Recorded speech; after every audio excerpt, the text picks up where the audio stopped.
Welcome to the Quality Problems Podcast, where we see problems as opportunities to learn, develop, and grow, both on a personal level and with your dog. In this podcast, we'll provide a unique perspective and the tools you'll need to take on challenges and come up with problem-solving solutions. The bigger the problem, the bigger the opportunity. Now let's get to problem solving.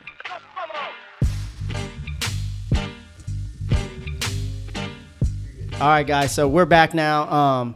So we're back on the topic of the winning mindset, and that's what we wanted to talk about. You know, these guys obviously are very accomplished with what they do, but with the mindset they have, they're never satisfied. So I know for myself on a personal level, when it comes to building something, it's one thing to build it, but it's also another thing to maintain it and maintain success. So why don't you talk a little bit about Team No Fear? You've reached a lot of your goals. You've accomplished a lot of things, but what are you doing? How hard is it to maintain the brand? Are you doing anything additional to maintain your success in brand?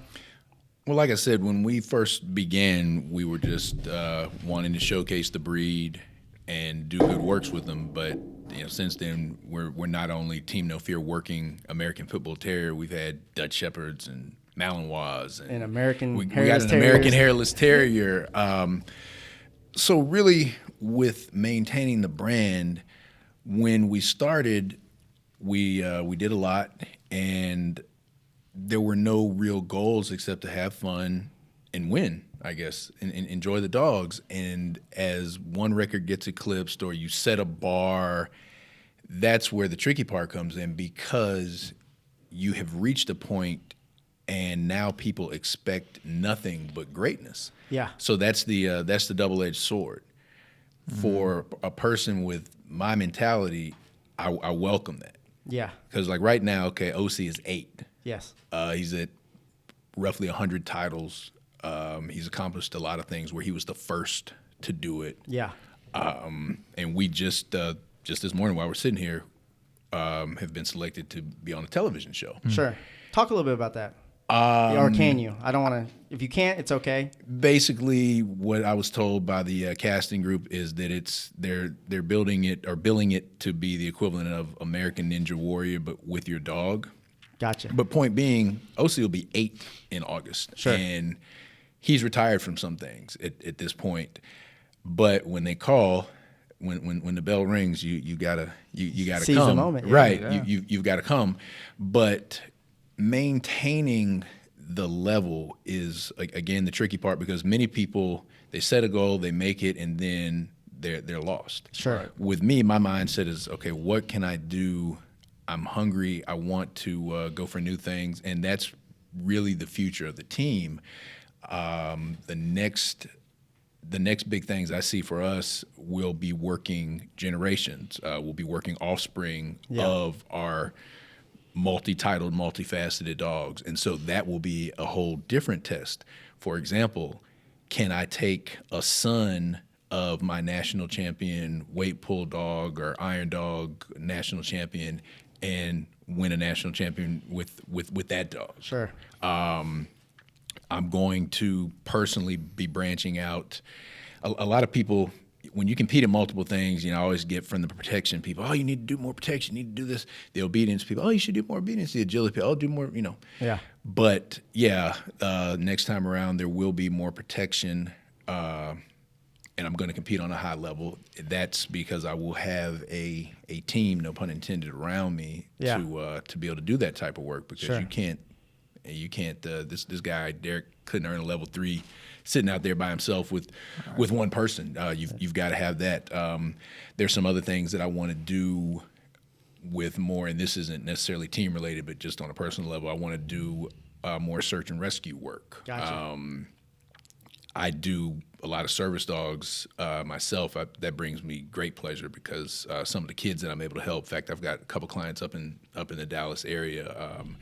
One that she actually finished her junior and senior year of high school with her service dog. Wow. So when I get those calls, those are more fulfilling than the biggest title or the best nationals that you can win. Or when a veteran calls, or a veteran, usually it's the wives that call and will say that, oh wow, so-and-so wasn't going out anymore. He was sitting at home, the little things, man, playing with his guns and his knives all day, but now he's out and about. Those are that's what fulfills me, because there's always something else to do. And again, with the internet generation and everything, so Facebook and Instagram, you really you really got to keep your brand. You've got to keep your brand, because like I said, once you're up at the pinnacle of something, you can't fall off. You set that bar, and you've got to stay there. And for some folks, it's difficult. And I think that goes back into when you're talking about a winning mindset, you've got to build it. You've got to know how to keep things together once you get there. Okay, well, what's my next step? Like sometimes when we're talking about dogs here, okay, you get a dog that's older, or you get a dog that you lose or that's hurt, and so you've got to sit back during that time and decide, okay, what am I going to do? And at the end of the day, if I don't have physically have a dog to work, then I'm going to be working somebody else's dog. I'm going to be honing my craft. I'm going to be going down to the rescue. And I mean, that's where I've done some of my greatest tinkering, is just with dogs in the shelter, because you're not going to mess them up. Yeah.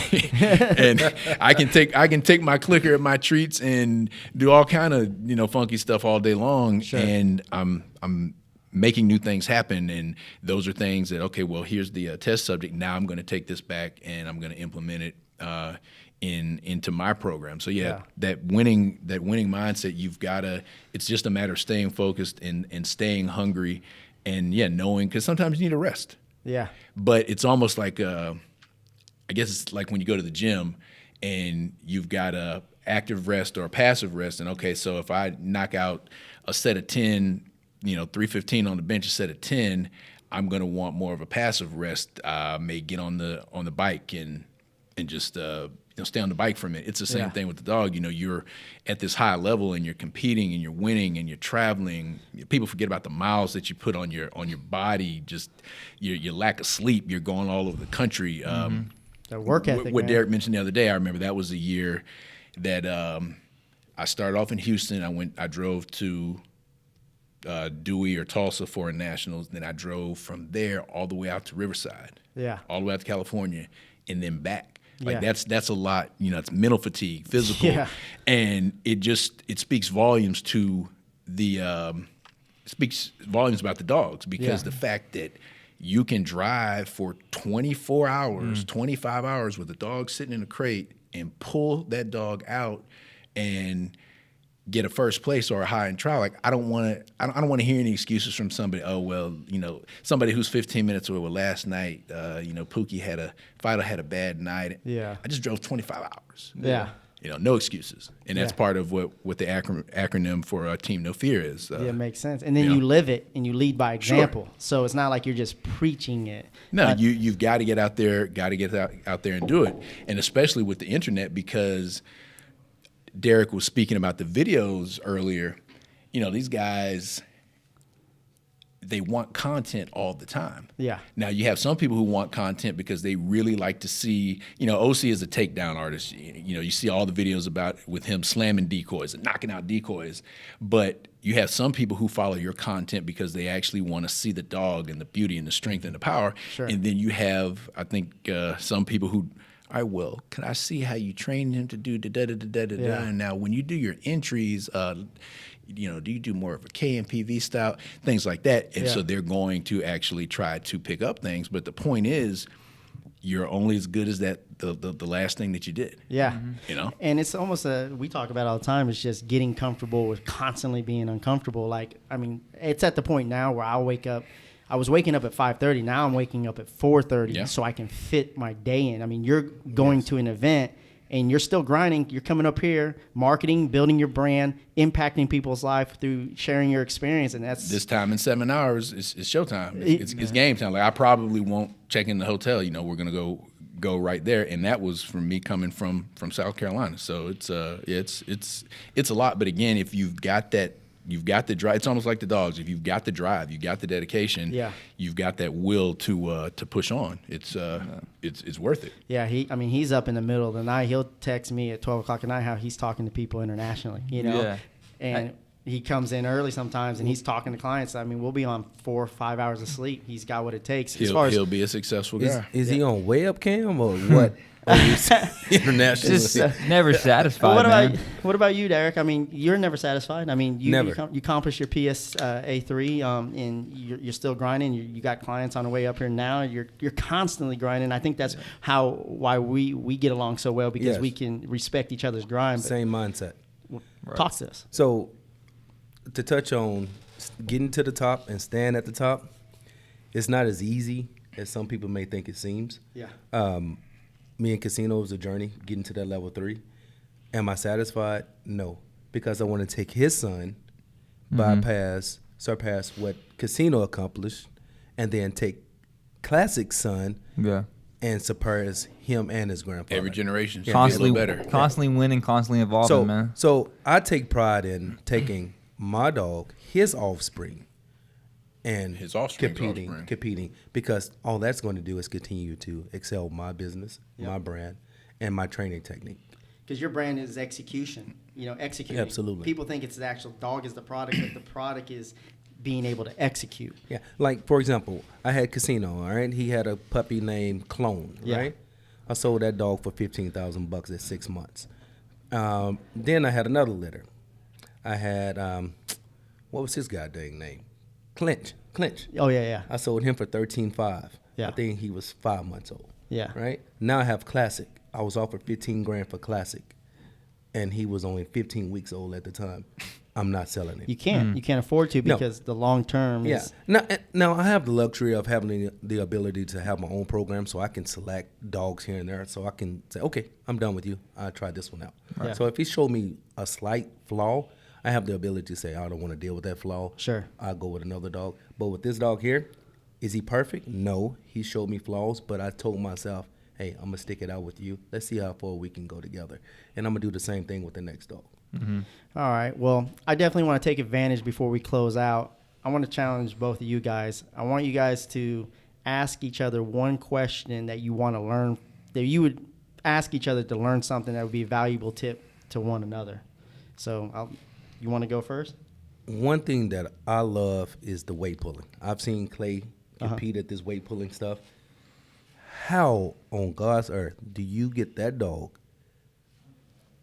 I think, was it Phil that had like a 25, 28 pound dog? Little Staffy, right? That pulled like, She's 20, Destiny. 20 pounds. and they pulled like, Probably 5,000-6,000 pounds. yeah. And I seen this with my own eyes, and I was just like, I can't In believe my it. own eye. Yeah. So how do you all get that dog? Do you use prey drive to get that dog to pull, or how do y'all do it? Because I've never competed in that. Funny quick story about weight pull. First time I saw weight pull, I was in an ADBA game dog show, whatever, back in '99 with my first pit bull. And I can remember I did confirmation that day, and there was this weight pull. And I can remember watching it for about 10 minutes, and in my mind I'm thinking, now why the hell they want that dog to pull out that weight? Because, all I did at the time, obedience, protection. Yeah. I said, it just didn't make any sense to me. It made no sense. I said, that's got to be the stupidest stuff that I've ever seen. And who would have thought that 12, or what, I guess now 20 years later, I have several national championships under my belt. But it wasn't until I took a look at the sport and I started learning that I really got it. Of all the things that I do, the most technical being probably a tie between, would you say, obedience and some of your upper level protection stuff. In fact, I'm gonna keep it at with the OB, is super technical. Believe it or not, out of everything that I do, if you do it correctly, and I mean naturally, no juicing, nothing. If you do it correctly, weight pull is a close second with regards to the technical aspect, because it's not just the dog pulling weight down the track. Yeah. When you're training that dog, it's watching every step that dog takes. Sure. And teaching that dog to maximize the effort. Teaching that dog, because it's still, to answer your question, D, it's still an obedience exercise. When I'm telling you, pull that weight, it's still obedience. Gotcha. So when we have these puppies at 3 and 4 weeks old and we put a harness on them, now there's no weight behind it, but it's getting comfortable with the harness. And okay, at 3 weeks, the dog may still be on the mother, about to get off the mother, so I can stick that harness on them, put mama over here in the corner, hold the dog. Well, he's hungry. He's going to go. Gotcha. So I'm going to start there utilizing Imprinting. that. Right. Yeah, Right. it goes hand in hand. And don't get me wrong, there are a lot of pullers who they don't believe in obedience. They don't believe in, I remember these guys would always tell me and Phil, oh, you can't use the food and the toys because, see, the dog is going to expect, and that's people who are weight pull people versus dog people. Yes. Because anything that I do, I'm going to utilize whatever I need to utilize to get the job done. And yeah, if I got a dog who's food motivated that's never pulled before, why wouldn't I take advantage of that? Because just like anything that we do, okay, we start with a heel and we're using food, and then we wean it off. Yeah. So again, that's just the difference between a dog person and then, okay, well, I'm a one-dimensional sport person, because yeah, I've used toys, I've used food, I've used praise, and each dog is different.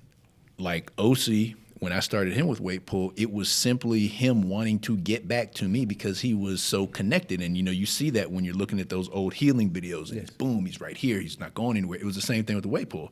Versus my current dog Amara, who is Boogeyman's half sister, or she is the first dog, because you see typically people clapping and making a bunch of noise. My dogs don't really typically go for that. Like with OC, it's just I have to keep encouraging. Let's go. With Amara, I've watched her, I've timed her, I've seen the videos. She gets up when the weight gets heavy and we get that clapping on and let's go. She goes for that. So you've got to be able to recognize every dog, because as a behaviorist, when I'm watching people, and it's just, you get in that mindset after a while, every dog that you see, you start picking things apart. But when you're watching people that have, say, 3 or 4 dogs that they're pulling at an event, and you see them doing the same thing for every dog, it would be the equivalent of having 4 dogs that you're teaching to bite the same, or 4 dogs that you're teaching to do obedience the same. You can't. It's not a cookie cutter type of deal. It's not paint by numbers. You've got to be able to read each individual dog and know what is going to get that dog to the next level. All right. So pretty much, whatever satisfies that dog as a paycheck, use it. Yeah, because in the beginning, because at the end, obviously, you just like anything else, there's no treats, no toys, nothing allowed. In some registries or some organizations, you can't even have treats on the premises. Like some, okay, once you get off the track, take them back, put them in the crate, boom. I was at a Nationals in Colorado a few weeks ago, and I had my crate sitting over, and they went, and the lady came up to me and said, yeah, can you make that deer antler disappear? I said, huh? Like Mikey steals stuff. He's a thief. I didn't even know there was a deer antler. I didn't realize there was a deer antler in the crate, but they were so strict that, it could be considered baiting, so I had to get rid of that. Yeah. So, at the end of the day, in that organization, there's no food. The only thing you can have in that area is water. So, the dog is going to have to do the work, and that's where you separate the serious from the not so serious, because if you've watched weight pull enough to see when you got the dog and the dog's not moving, and the person's begging, that's the one thing about our dogs, Team No Fear dogs, they don't quit on the track. Mm-hmm. Like that dog may not be able to pull that weight, but I bet you he won't stop trying. And you saw when I met you, that was the first time, Boogeyman pulled 100 and some times his body weight. That was the first time he'd ever done it. And as a newer puller, like that 100 times was, oh my gosh. But the funny thing was he had more in him, but I was just, mentally it got me, and so I pulled him out and ended up getting beat by Cody actually for body pound when he could have gone for more, but it was for me it was it was mental. Yeah. But I mean, our dogs will never quit on the track, because when we're training them, and this goes, it's the same thing as in protection. I actually train dogs for the street and everything, and you're gonna have to kill them. They're gonna keep coming. It's the same thing on the track, because when we're training and we're doing that foundation, the person who's assisting, who is that spotter or who's moving that cart is not going to stop. So the dog, you'll never see our dogs looking behind them. And I mean, because sometimes you watch dogs and it's as if, can they count? The dogs turn around like, well, how many bricks is our dogs? They don't care. Yeah. Because that cart there's never been a time when whatever was behind them did not move. So it doesn't matter if it's 1,000,000 pounds. They're gonna try. And I mean, I've had tracks where OC will dig for 45 seconds because it's a hard track, and once he pops it loose, it'll be a 5-second pull. Yeah, that's definition of winning mindset and Yeah, developing a For sure, winning mindset. you cannot quit. Yep. Damn right. Well, do you have any questions for Derek or a question for Derek? Well, let me say this before you do. If any one of my dogs ever run, his address will change. He will not get back in my truck. I promise you that. Yeah, and I mean that's a good point, and I kind of feel the same way because with me, it's more of a utility type of situation where my dog goes around and we collect rent checks and we have to evict people, and we've had those situations. Yeah. And if that dog is running, Let me run. You stay. Yeah, exactly, and that's personal protection. When I see people, oh yeah, if my dog, somebody attacks us, I'm going to stay there and fight. That's not what you're supposed to do. Not me. You're supposed to be gone, and that dog, hopefully the dog will live to fight another day, but you definitely need to be able to live to fight another day. Yeah. I guess I don't really have a question so much for Derek, but I have some praise that I want to heap on and put him on the spot a little bit.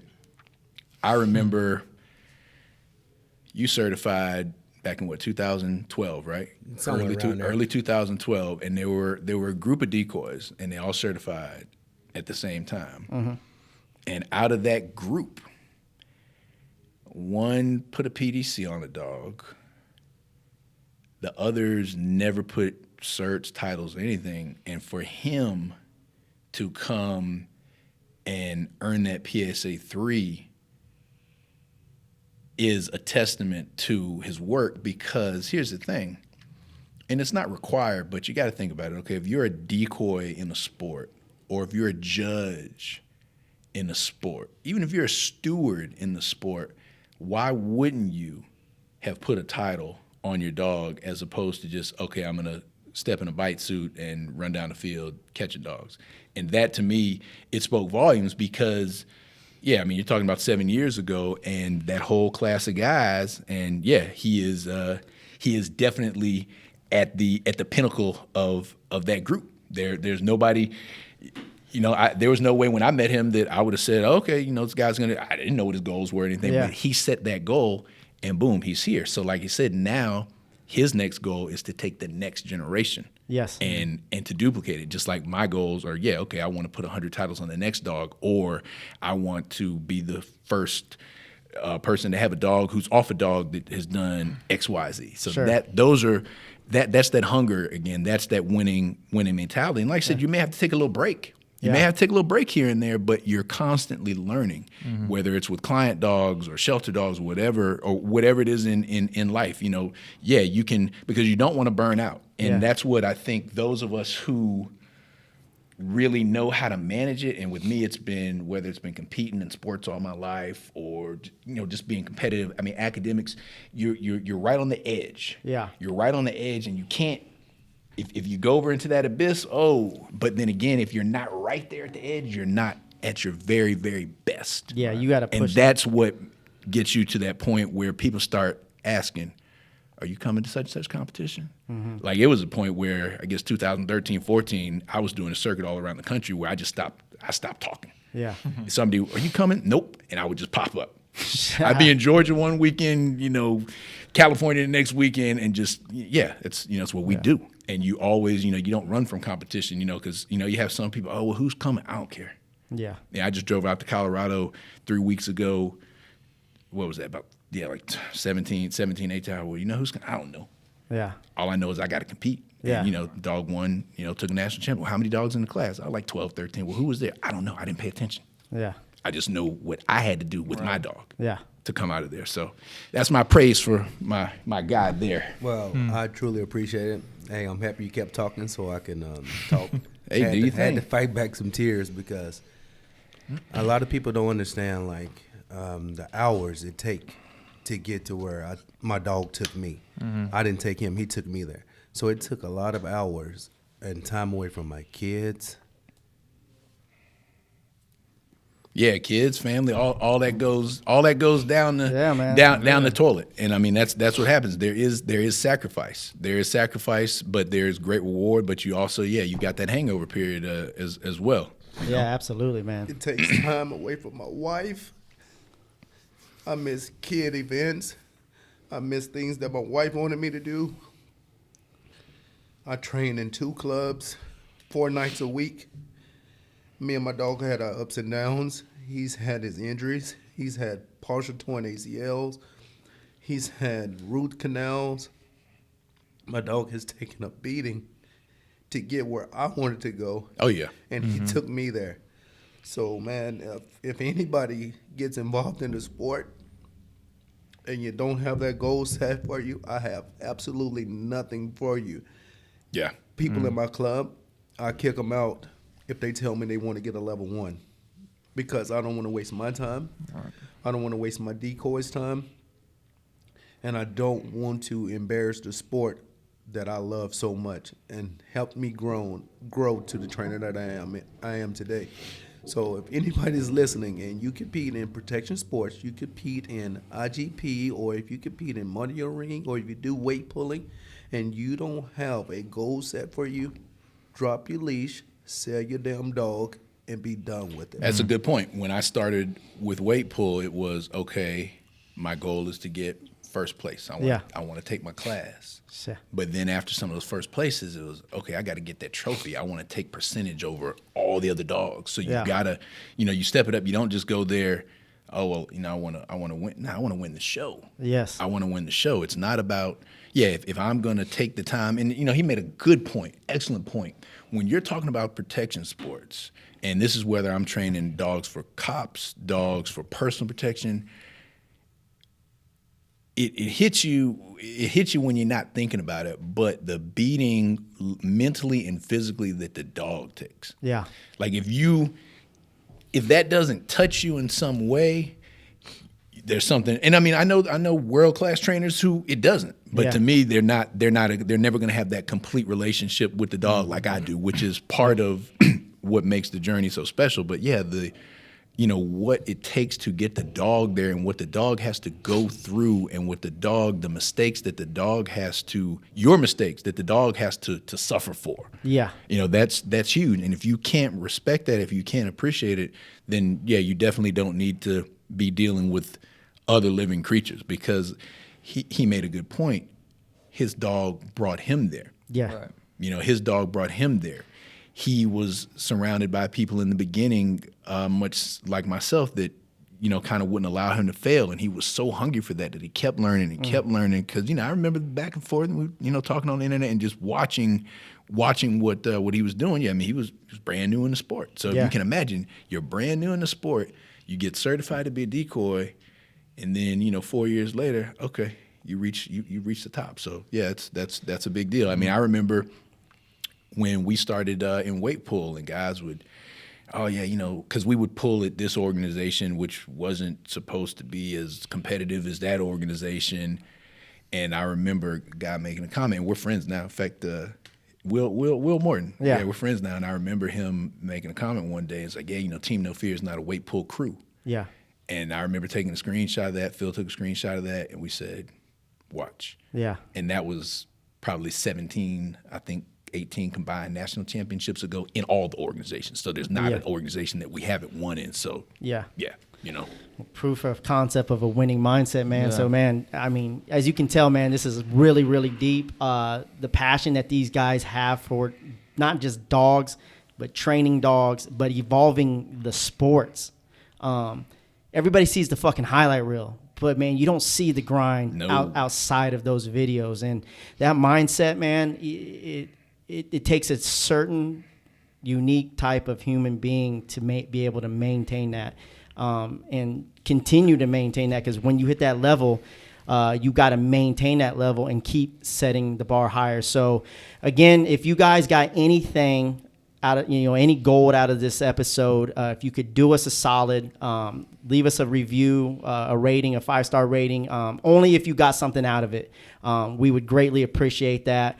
But other than that, I want to thank you guys for tuning in, and man, we can continue to continue your support. We can't do it without you. So, man, we're forever grateful. So thank you again, and we look forward to solving more problems with you soon in the future. Talk to y'all soon. Good deal. Yeah.